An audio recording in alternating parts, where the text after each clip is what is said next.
Usando información obtenida de nuestra plataforma interactiva, este video da un recuento sobre los hechos ocurridos la noche del 26 y la madrugada del 27 de septiembre de 2014 en Iguala y sus alrededores.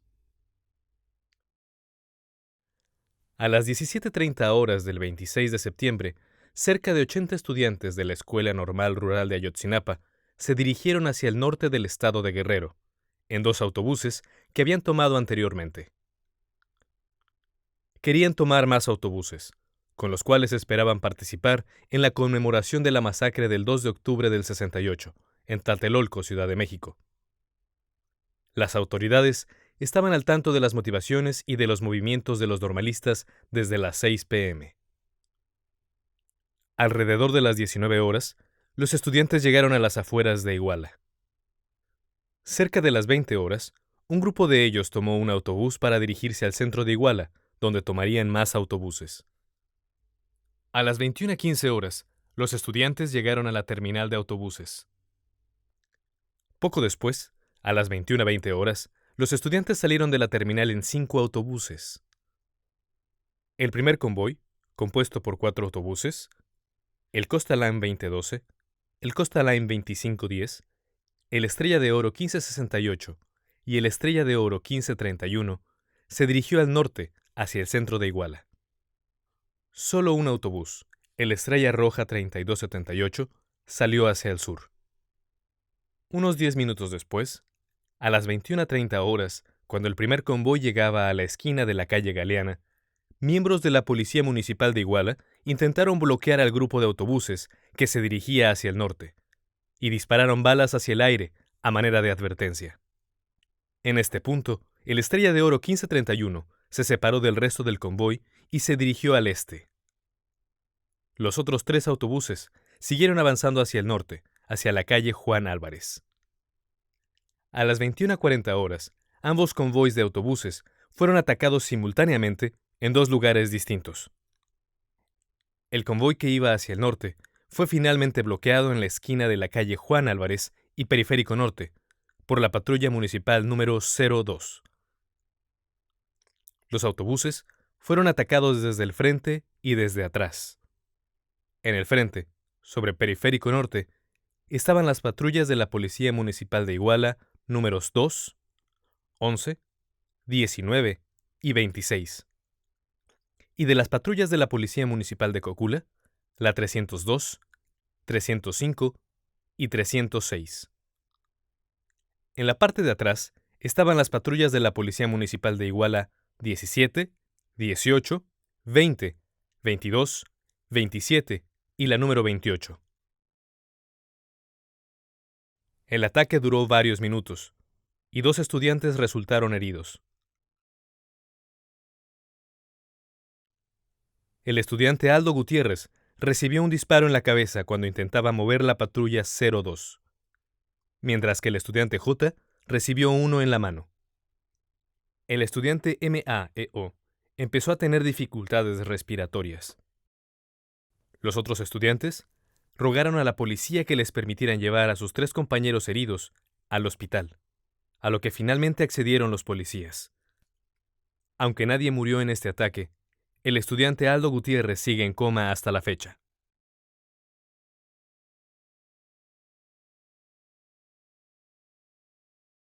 Al otro lado de la ciudad, aproximadamente a la misma hora, el autobús Estrella de Oro 1531 fue bloqueado debajo de un puente, casi frente al Palacio de Justicia del gobierno estatal, por hasta 4 patrullas de la Policía Municipal de Iguala, quienes comenzaron a agredir a los estudiantes dentro del autobús.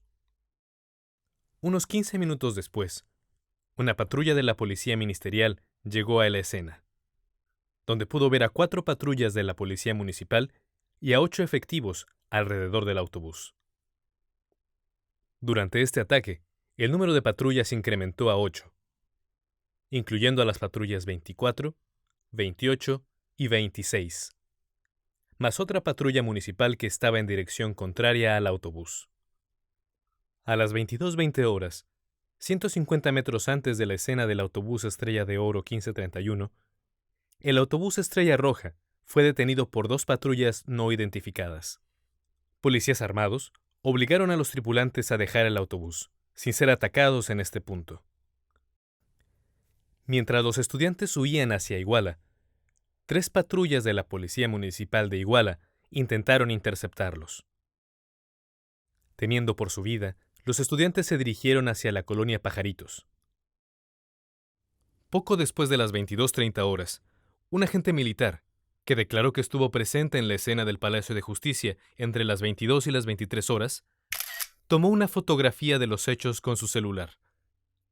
Reportó que más patrullas llegaron al lugar en el que estaba siendo atacado el autobús Estrella de Oro 1531. La Policía Federal también estaba presente. Para entonces, el autobús ya estaba rodeado por unas 12 patrullas. Usando gas lacrimógeno, la policía obligó a los estudiantes a salir de este autobús.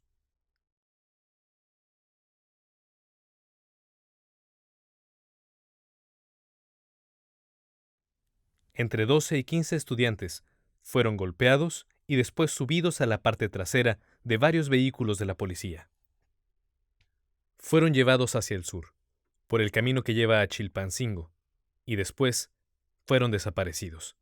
Testigos protegidos aseguraron que 3 de las patrullas involucradas en los ataques eran de la Policía Municipal de Huitzuco. De acuerdo con el primer testimonio del chofer del autobús Estrella Roja, su autobús partió de la escena del Palacio de Justicia hacia la caseta de Iguala. En este caso, el autobús habría pasado sobre el puente.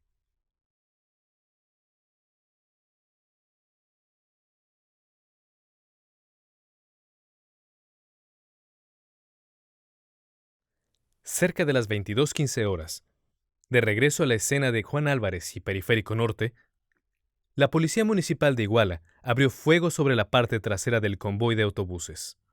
El ataque estaba principalmente dirigido a la Estrella de Oro 1568, donde el estudiante FM recibió heridas de bala. Los estudiantes de ese autobús rápidamente se entregaron. Los policías pusieron a los estudiantes sobre el piso, para después subirlos a la parte trasera de 6 o 7 patrullas, incluyendo las número 17, 18, 20, 22, 27 y 28. Entre 20 y 30 estudiantes del autobús Estrella de Oro 1568 fueron aprehendidos de esta manera. Todos ellos, a excepción de uno, fueron desaparecidos de manera forzada. Se trataba del estudiante FM, quien estaba herido y se le permitió ir al hospital. Aproximadamente a las 23 horas, cuando los policías ya se habían retirado con los estudiantes capturados, los estudiantes que quedaron en el lugar comenzaron a proteger las evidencias del ataque.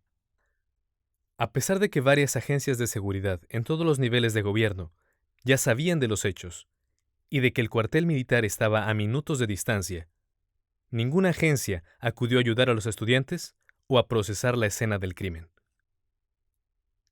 Varios periodistas y maestros que habían escuchado de los ataques comenzaron a llegar al lugar.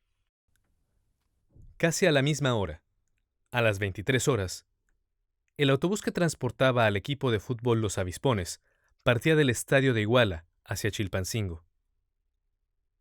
Ese autobús y los automóviles de los familiares fueron detenidos por un retén de la Policía Federal.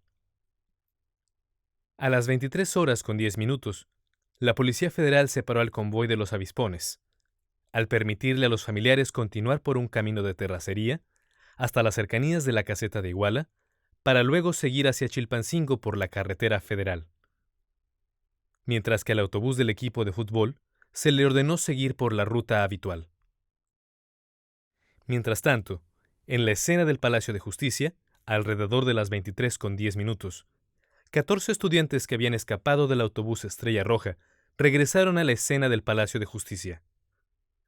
Cuando pasaban por arriba del puente, vieron a la distancia que el autobús Estrella de Oro 1531 estaba vacío y rodeado por varias patrullas de la policía. A las 23:30 horas, unos 20 minutos después, 2 patrullas de la Policía Municipal de Iguala intentaron atropellar a esos 14 normalistas. Patrullas de la Policía Ministerial también los persiguieron, mientras corrían por Periférico Poniente hacia Periférico Norte. Poco después, funcionarios de la policía municipal también los perseguirían en la colonia 24 de febrero y les dispararían. Casi al mismo tiempo, a las 23:30 horas, se desarrollaban 4 ataques, 20 kilómetros al sur de Iguala, cerca del poblado de Santa Teresa. La identidad de los perpetradores de estos ataques sigue siendo investigada.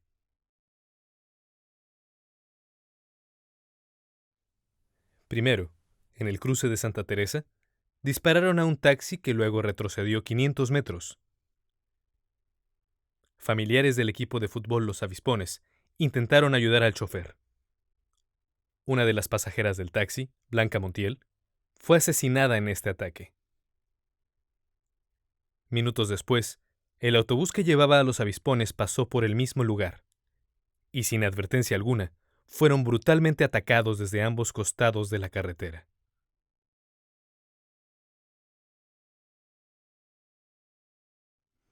Los hombres armados volvieron a atacar e intentaron entrar al autobús. Uno de los jugadores del equipo, David Josué Evangelista, falleció en este lugar y otros 8 jugadores resultaron heridos. El chofer de este autobús, Víctor Manuel Lugo Ortiz, también fue herido y después murió esa noche en el hospital. Otro taxi que transportaba civiles se detuvo a 500 metros al norte de Santa Teresa, donde estaban 2 vehículos estacionados en la carretera.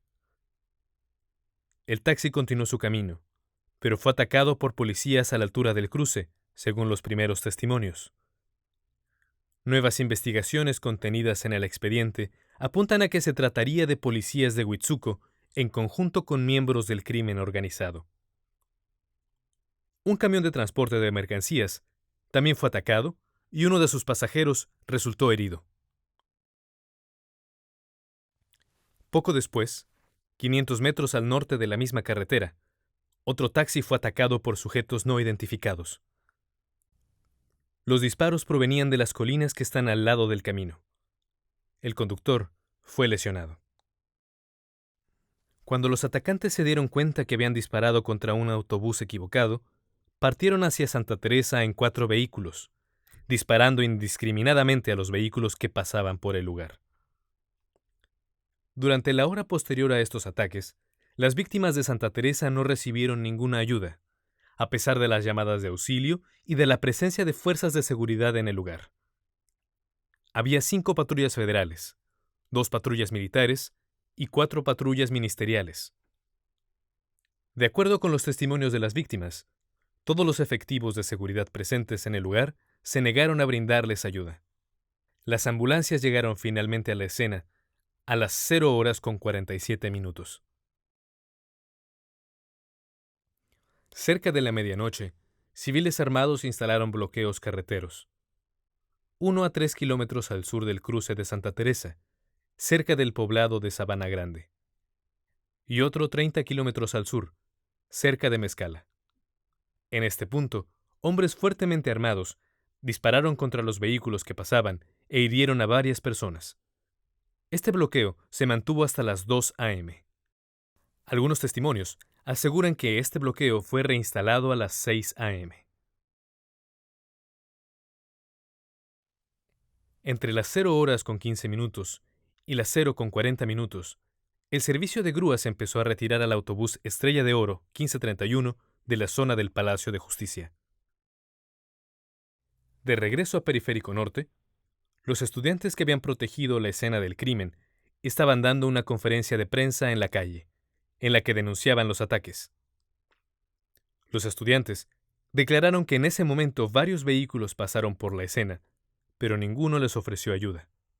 Entre ellos estaban 2 patrullas de la policía, una patrulla de protección civil y una camioneta. 15 minutos después, una camioneta blanca con una antena, que transportaba personas armadas y que era similar a las de la policía ministerial, pasó por ahí. Varios autos sospechosos pasaron por el lugar, y el tráfico en Periférico Norte fue bloqueado. Alrededor de las 0:30, ocurrió un tercer y último ataque contra los estudiantes, maestros y periodistas que se encontraban en la calle Juan Álvarez, y que fue perpetrado por hombres fuertemente armados, sin uniforme. 3 de ellos venían en un Icon negro. Una camioneta Expedition roja también es sospechosa de haber participado en los hechos.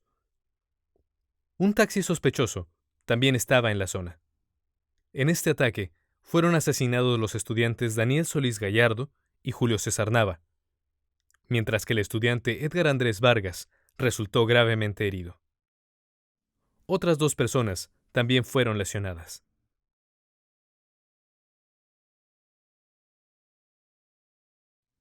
A la 1 de la mañana, cerca de 25 estudiantes y un profesor buscaron asistencia médica en el Hospital Cristina. Miembros del ejército llegaron después, donde intimidaron e interrogaron a los estudiantes. Posteriormente, los estudiantes lograron llegar a otro hospital. Tiempo después, en un momento indeterminado de la noche, el estudiante Julio César Mondragón, que estaba presente en el último ataque en Periférico Norte, fue torturado y asesinado por personas no identificadas. La hora exacta en que su cuerpo fue encontrado sigue estando en duda. Finalmente, alrededor de las 6 de la mañana del 27 de septiembre, los estudiantes comenzaron a reunirse y a testificar frente a la Procuraduría local. Esta reconstrucción demuestra que las diferentes fuerzas de seguridad en las escenas del crimen, policías municipales de 3 localidades distintas, policías ministeriales, estatales y federales, el ejército y miembros del crimen organizado, estuvieron activos en diferentes niveles durante toda la noche, como perpetradores u observadores de la violencia. Estos agentes usaron ampliamente la infraestructura diseñada para proveer seguridad, como el sistema de comunicación centralizado C4 o las patrullas de la policía, para perpetrar estos ataques. Esta reconstrucción también demuestra que los episodios de violencia, incluyendo la desaparición forzada de los estudiantes, tuvieron lugar casi simultáneamente, en presencia de distintas agencias del Estado y en diferentes partes de la ciudad. Estos hechos apoyan la conclusión de que agentes del gobierno se coordinaron y coludieron para perpetrar los ataques. Todas las agencias se movilizaron, pero ninguna evitó los actos de violencia de aquella noche, lo que convierte al aparato gubernamental mexicano en corresponsable del asesinato de civiles y la desaparición forzada de los 43 normalistas, que persiste hasta hoy.